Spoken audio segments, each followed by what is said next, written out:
As you look at next year, the next 12 months, if you're sort of planning to think through what you will do and what you'll not do, if you just had your preference, not what the organization asks of you, would you define what goals you'll reach or what new things you do? Or would you define the problems you'll solve, the things you'll fix within the existing organization? Or would you define the opportunities you would seize which can accelerate everything the organization is doing? And you may think, well, as a leader, I've got to have goals. Let me show you something. Everyone needs a dream. You don't need your own dream, but you need to be a part of a dream. You can be a part of the organization's dream. But everyone needs to be a part of a dream, to have a dream, the difference you hope to make sometime before you die, because that's where your natural energy comes from. But as you're going toward that dream, about 15% of the people that I've ever met, including leaders, say, I want to set some goals. I want to add something. It's add it. I want to set some goals. We're going to start building a new headquarters building. We're going to write 3 books. We're going to add new things to the world. About 80% of the people you'll ever run into in your lifetime, or the people you're leading, 80% will say, I hate setting goals. Not just I dislike it, but there's a visceral reaction. I get sort of nauseous whenever I think about setting goals. I hate it. That's about 80% are actually problem solvers. They enjoy defining a problem and solving it. That's what they really enjoy doing. 15%, basically this is a fix-it. 15 and 80 is 95. That leaves 5% of the people don't like setting goals. They don't like solving problems. What they enjoy is moving over the problems to further up the chain of goals. They enjoy spotting an opportunity and grabbing it. Now, an opportunity is something that if you can't predict it. A year ago, you couldn't have predicted it. A goal, you can say, I will set a goal and we will move toward it and we'll set the planning process. It's an orderly approach to seeing something new. Whereas an opportunity, you couldn't predict it a year ago. It showed up last month and there's no way to predict it, but if we grab it now, it will accelerate everything. The reason you look at opportunities is because of acceleration. They accelerate everything. It's an opportunity to grow things fast. Now, a lot of pastors or a lot of speakers say, we want to motivate our people, and so we'll talk about goals. And I don't want to talk about problems as a leader. So let's say you've got 1,000 people, just for round numbers, in your church. You may have 100, you may have 10. But let's say you've got 1,000 people in your church. A lot of pastors will stand up and say, I'd like to tell you about the goals we've got for the year. About 150 people want to stand up and cheer. Yay, goals, we know where we're going. 800 people want to sit there and say, you didn't follow through last year. Why are you talking about goals again? And 50 people want to sit there and say, wake me when you got something interesting. But if you'll use the word priorities instead of goals, everyone wants to know, what are our priorities here at the church or organization? When you say, I'd like to tell you what our priorities are at the organization. We've got some goals. We've got some new things we want to add. And when they tell them, the 150 people want to cheer. But actually, we've got some problems we need to fix right here in River City. Then 800 people say, I'd like to be involved in helping with that. And we've got some opportunities that have come up that if we can seize them now, it'll accelerate everything. And 50 people wake up and want to be involved. If you talk about priorities, meaning goals and problems and opportunities, you're talking to 100% of the people. If you talk about goals, you're talking to 15% of the people. If you talk about opportunities, the problem solvers often say, don't bother me with opportunities because I'm solving this problem. If you talk to goal setters about opportunities, I, being a goal setter, often think, in the past have thought, I've got my blinders on, I'm going for the goal, don't bother me with opportunities. But once I began to see that opportunities accelerate everything, I began to really get excited about opportunities. And when I looked at it, as I looked at all my clients, the ones who built organizations that grew rather rapidly tended to be opportunity-oriented people. Not always, but very frequently. And they weren't setting goals to grow. They were simply waiting opportunity to grow, and then they'd sit there for a while, and another opportunity, and they grew the organization through seizing opportunities. Then I began to ask, how do you spot opportunities? How do these people see opportunities? And then I had a meeting with Dr. Peter Drucker, who in the United States is sort of a management guru. He writes books and a pretty famous person in America. And he said, basically, Bob, last year's unexpected success is next year's opportunity. When he said that one sentence, it blew my brain apart. Whatever was unexpected success last year is next year's opportunity. It doesn't take a genius to spot opportunity. All you have to do is see what worked well last year, better than we expected, and concentrate, where's the opportunity in here? And then see the opportunity to accelerate everything. And a problem solver can spot opportunity. A goal setter can spot opportunity. Anyone can spot opportunity. Opportunity-oriented people do it instinctively. It's like, oh, there, look at this one. They don't have to see last year's unexpected success. By the way, if you are opportunity-oriented this morning, do not refer to yourself as an opportunist. That means I will take advantage of you to get what I want. Always call yourself or refer to yourself as I'm an opportunity-oriented person, okay? Now, but how do you, what are the implications of that last year's unexpected success is next year's opportunity? He went on to say that staff will always, underline the word always, by the way, this outline is in your notes if you want to check them anywhere, but staff will always resist the change required to take full advantage of the opportunity. I found that to be shockingly true, shockingly true. And what seems obvious as a good reason not to pursue the opportunity when it's in your head and you're just thinking, seems silly when you say it. And what's more, you will find that the reason you haven't pursued certain opportunities sounds silly to you when you say it.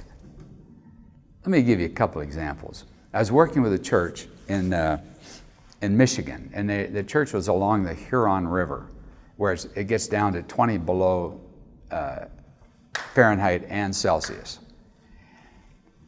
And I was explaining this. And so the youth pastor said, well, I know what I would say is my unexpected success. I said, what would you say? He said, we have about 100 people, 100 kids attending our youth program. But he said, Port Huron is one of the dullest towns in the world because it's mostly senior citizens. And he said, on a Friday night, if we don't have a home game, there's nothing to do for teenagers. So we decided to have a program for teenagers on a Friday night without a home game. And he said, we had our first one and 500 kids showed up. In a church where 100 kids are in the youth group. I said, fantastic. How many of you got coming now? Oh, we stopped it. I said, you stopped it. You mind if I ask, why did you stop it? Now this isn't a hypothetical story. This is an actual conversation, right? He said, oh, we stopped it. I said, why did you stop it? He said, that's my wife and my date night. I said, change your dang date night. It was like, when it was in his head, it seemed very reasonable. I put my wife over other people. I don't want to get my balances mixed up between my family and my ministry, etc. But the minute he said it, and it was out in the air, it didn't seem reasonable at all. He could have his date night on Thursday night just as well as Friday night. And so I said, all right, what would happen if? Because your questions here on this are, number one, what was unexpectedly successful? Number two, why is staff resisting the change? Number three is, what would we have to do to get it to 10 times the result we saw? So I said, what would happen? What would you have to do to have 5,000 kids at the fairgrounds? Have Josh McDowell or Sean McDowell's son come, advertise in the school newspaper, and try to have 5,000 kids instead of 500 kids. Because if it was unexpectedly successful, it means it had more potential than you realized. Therefore, if you put a little fuel to the fire, it'll grow faster than almost anything else you could think of. So the senior pastor said, I know what I'd say. I said, what would you say? He said, here along the river, it's very, very cold. And so we decided that what we'd do is open the church. He said a corridor around the sanctuary is, we measured it, it'd be a mile if you walked 7 times around the sanctuary. And so we decided we'd open up the church to walk in the morning between 7 and 8 o'clock. Church totally was about 650 people. They announced it on Sunday, and he said, we thought we'd have about 15 people show up, 15 seniors show up to walk in the church. He said, we have 150 people show up. I said, fantastic. How many of you got coming now? Oh, we stopped it. You stopped it. Do you mind if I ask, why'd you stop it? He said, I don't like getting up early. This is not a pretend answer. This is an actual answer. And as long as your head is on the pillow, it makes perfect sense. You don't want to get up early to do that.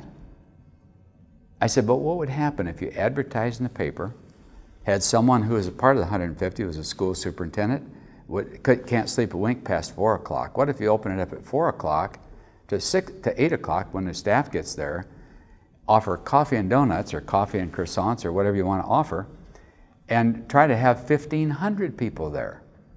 And then a lot of them are new to the church. They find where the parking lot is. They find what the church is. They think, well, hey, should I come back here on Sunday? I said, it wouldn't take much to get a lot of people here. And you could put 4 laws at the end of each corridor, and they've got 7 times saying the 4 laws as they go around. You could do whatever you wanted to do. You could put advertising. You could put slogans. You could put whatever you want. This would be an amazing opportunity. But he wants to sleep in. He doesn't want to get up early. I mean, okay. So what you do is you basically say, what was unexpectedly successful last year? Now, it doesn't have to be a massive unexpected success. It can be just a little bit unexpected. It isn't successful because you had probably a lot of things that were successful. But this is at least a little bit, and sometimes a lot unexpected, okay? And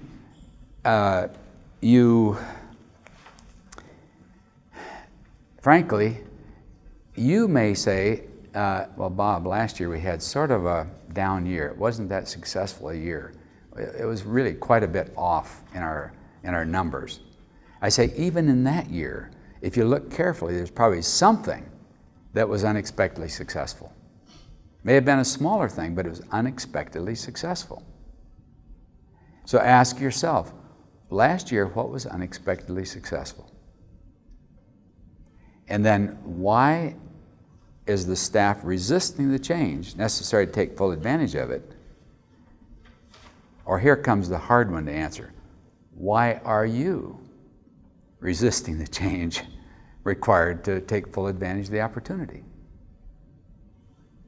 And then, what would we have to do to take whatever the number was that we actually received? Let's say you planned 30 and got 50. What number did you actually hit? And what would it take to take that to times 10?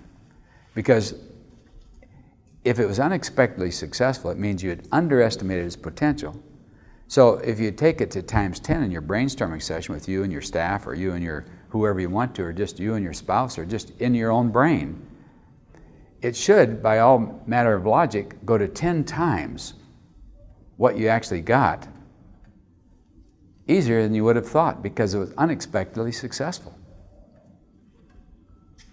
That's the third question. What would it take to take it to times 10? The fourth question is, what are the national implications of this? Whatever worked better than you thought it would, what would it take to take that to times 10? And then what would it take to take it to your whole nation? Now, let's say you're a church. What would it take to take this youth program to all the youth programs in our nation? Why not let them know? It doesn't hurt you. Why not let all the churches in the nation, in a youth magazine or something, know that this worked? If you're in a town of seniors and it's not a home game, try this. Why not? That's the fourth question. The fifth question is, what are the international implications of this? Because if it worked in your city, why wouldn't it work in every city in the nation? And why would it work in London and Tokyo and Moscow and Johannesburg and Brasilia? It's like, why wouldn't it work in church? Would it work in churches internationally? And then, what are the implications of this idea, not just this year, but for the next 50 years? You may say, well, nothing will last for 50 years. When I was at World Vision, I developed a little program with a little money container with an ichthus embossed on the top of it called the Love Loaf. That was about, what was it, 50 years ago, ballpark, and it's still going. Last year, a church in Korea sent World Vision $1 million at what they'd collected in their program. I'm saying it's still going 50 years later. It was a good idea. It had international implications. I say, what idea do you have in your youth program, in your fundraising program, in your prison ministry program that would work in every prison in the world? What sold better than you thought it would last year? What program, what package, what sold better than you thought? What had more people come to Christ than you ever expected? What are the international implications of that for the next 50 years? One of the advantages of the 5 questions is that it's scalable. These 5 questions can help you the rest of your life no matter where you go. If you're with your organization, you go to a different college, you go to in a different country, no matter where you go, you can ask these same 5 questions and it'll help you, okay? If you're the president of the nation, you can ask the same 5 questions. What worked better than we thought it would in our nation last year? If you're the president, or if you're pastor of the largest church or the smallest church or a college or whatever you're in charge of, it will help you spot opportunity that otherwise you wouldn't see because you're not naturally opportunity oriented. Another thing is that you can use your group to see this, or work with this. Go home, and if you've got, let's say, a youth group, you can use the youth group to say, hey, kids, what happened? What worked better than you thought it would last year? What did we do better? Your leadership team. You can use your executive team at the church. You can use a group of volunteers, a group of what I call unpaid team members, to brainstorm. What did the church work better than we thought it did? So you can brainstorm it in the group, like we're going to do in a couple minutes.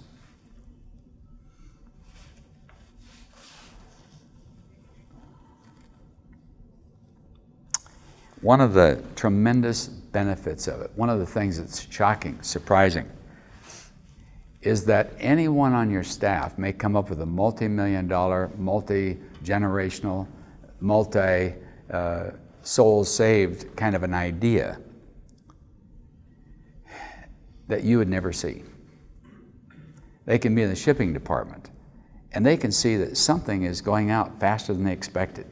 And when you ask them, you ask the shipping department, what did we ship more than you expected to this year?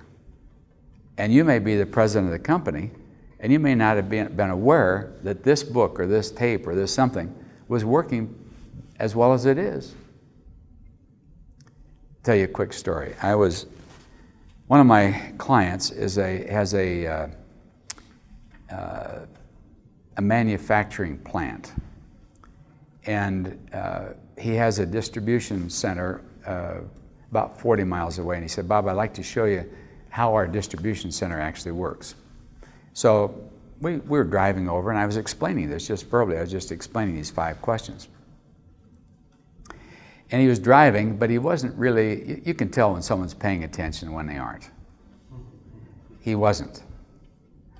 And he was like, yeah, okay. And I said, I'll tell you what, let me show you how it works by you introduce me to the person least likely to have a good idea in your distribution center. The person least likely to have a good idea, I could show you, they can give you $1 million idea. Okay. Still wasn't really convinced. So when we got there, he introduced me to a lady who was probably 75 years old. She had actually worked for his father before he was born. Literally. And it was a sort of a, what would you call it, a market that was 40 miles away, a farmer's market. And he introduced me to her, and I said, ma'am, what was unexpectedly successful last year? She said, well, we sold more German chocolate cake. It was probably the thing we sold most of. I said, well, thank you for that answer, ma'am, but what I'm really wondering is what was unexpectedly, not what sold the most, but what surprised you, how well it sold? She thought for a minute, she said, well, this product over here, this product. And I said, could you show it to me? She said, sure. And so she went down an aisle, across an end aisle, and then back this aisle, and this happened to be a dead end aisle. She went down on the bottom of 6 shelves or so, and down in the bottom of a dead end aisle was this product. And she said, I can't believe how much we sell of this. This is amazing. She said, it just sells. I check it out every day. Lots of things, So I asked my client, I said, tell me something. Why is something like that on the bottom shelf, at a dead end aisle? He said, I didn't realize it was going that well. And I said, why isn't that product, when you come in the store, a stack of them with a 10% discount and featured in every one of your farmers markets? He said, never saw it. And he said, what's more, on that particular package, it was a meat product, he said, we make $19 a pound when it's sold that way. I mean, it was one of his highest margin products that he wasn't aware was even selling, given to him by a lady that was there before his dad, who spent her life at a cash register. That night we were talking on the way back home. I said, look, why isn't that a regional product?